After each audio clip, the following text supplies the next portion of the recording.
The moment you stop being convenient is the moment people start taking you seriously.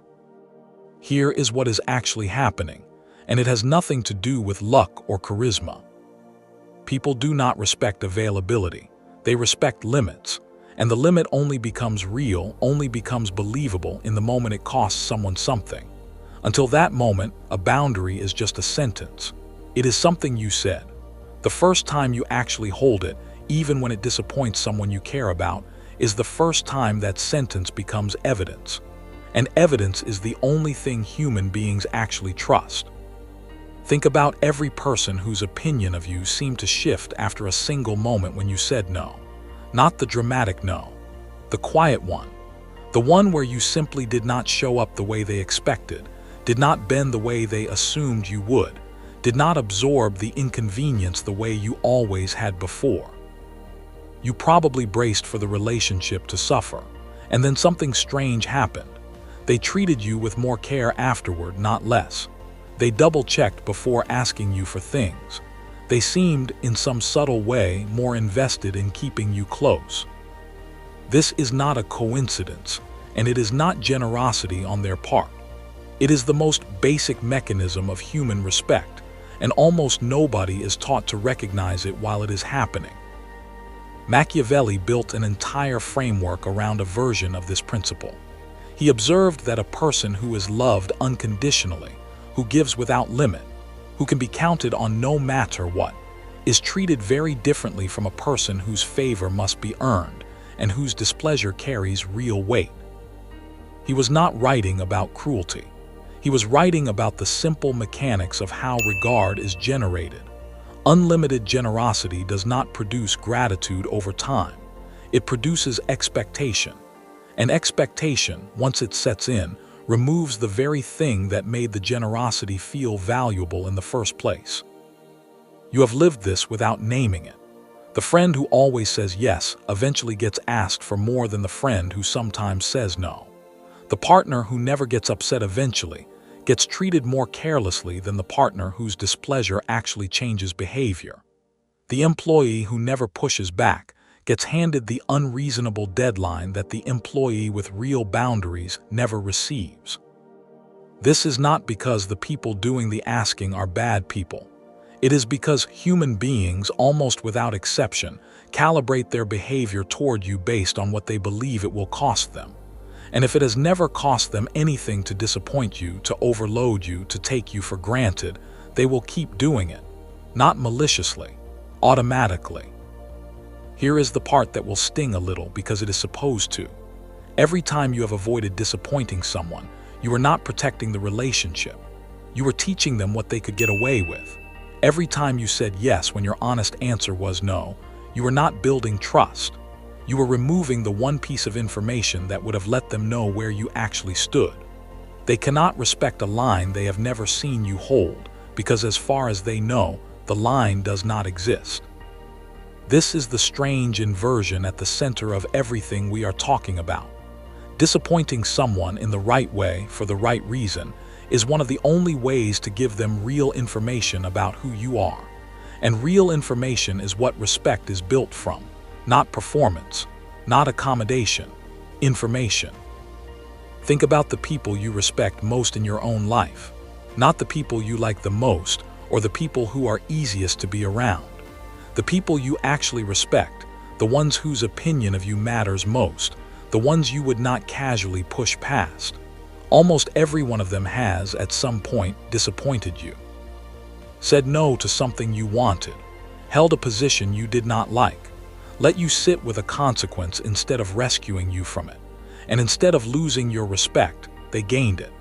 Because in that moment, they proved that they were operating from something real rather than from a need to keep you comfortable.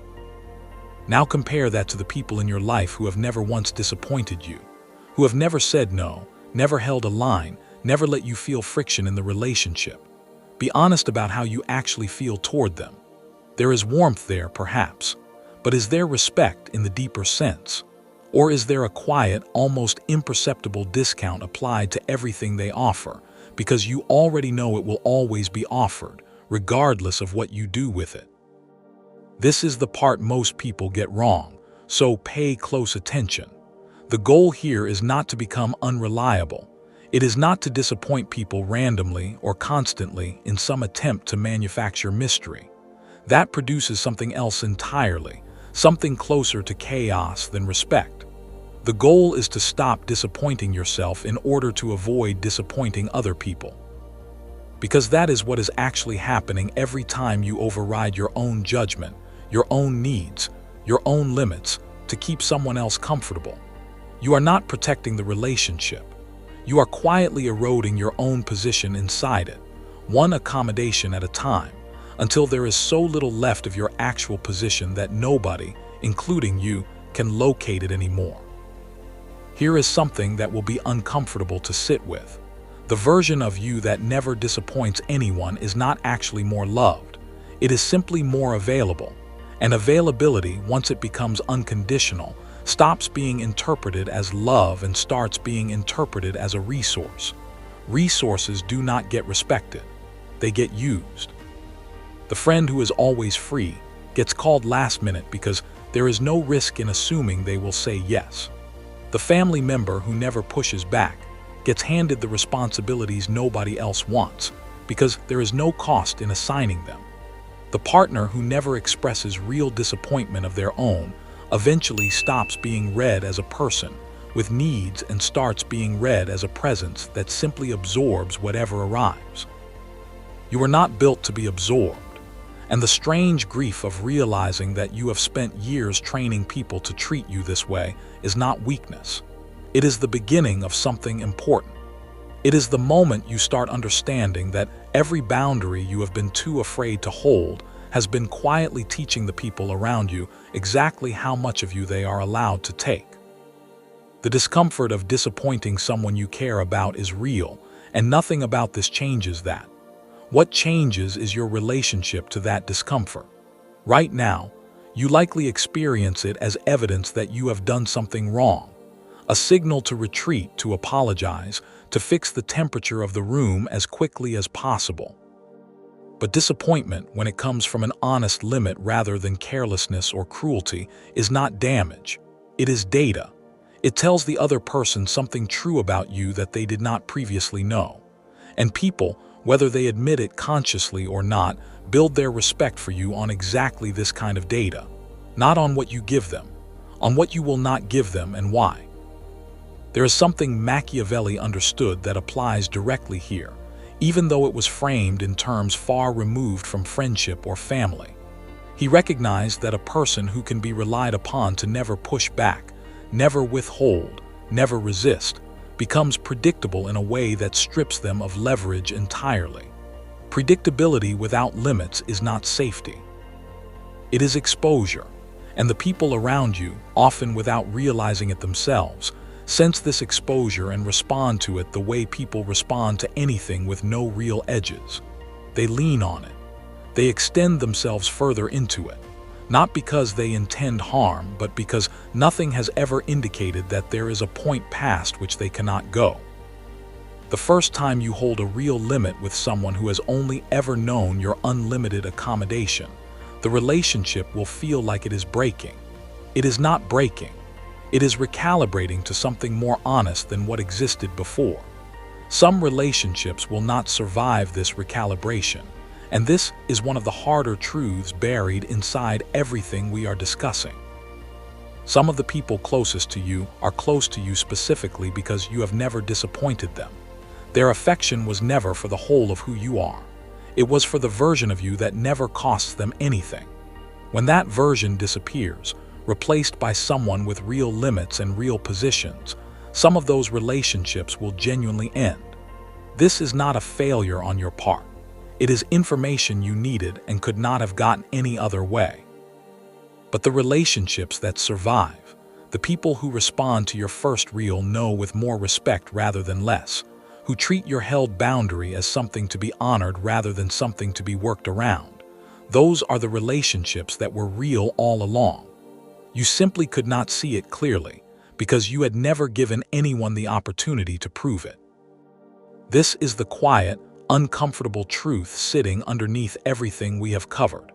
You have been so focused on being someone people never have to worry about losing that you forgot the version of you that could actually be lost is the only version capable of being valued. A thing that cannot be lost cannot be treasured. It can only be assumed, and you were never meant to be assumed. The next time you feel the old pull to avoid disappointing someone, to bend instead of hold, to say yes when your honest position is no, pause long enough to ask yourself a different question than the one you usually ask. Not, will this disappoint them? Ask instead, what will they learn about me if I hold this line? Because that is the real transaction happening underneath every interaction you have ever had. Not approval, information. And the information that you have limits, that you have a self separate from what is convenient for everyone around you, is the single most respected thing you can ever communicate to another human being. You do not need to disappoint people to prove a point. You need to stop disappointing yourself to avoid the discomfort of disappointing them.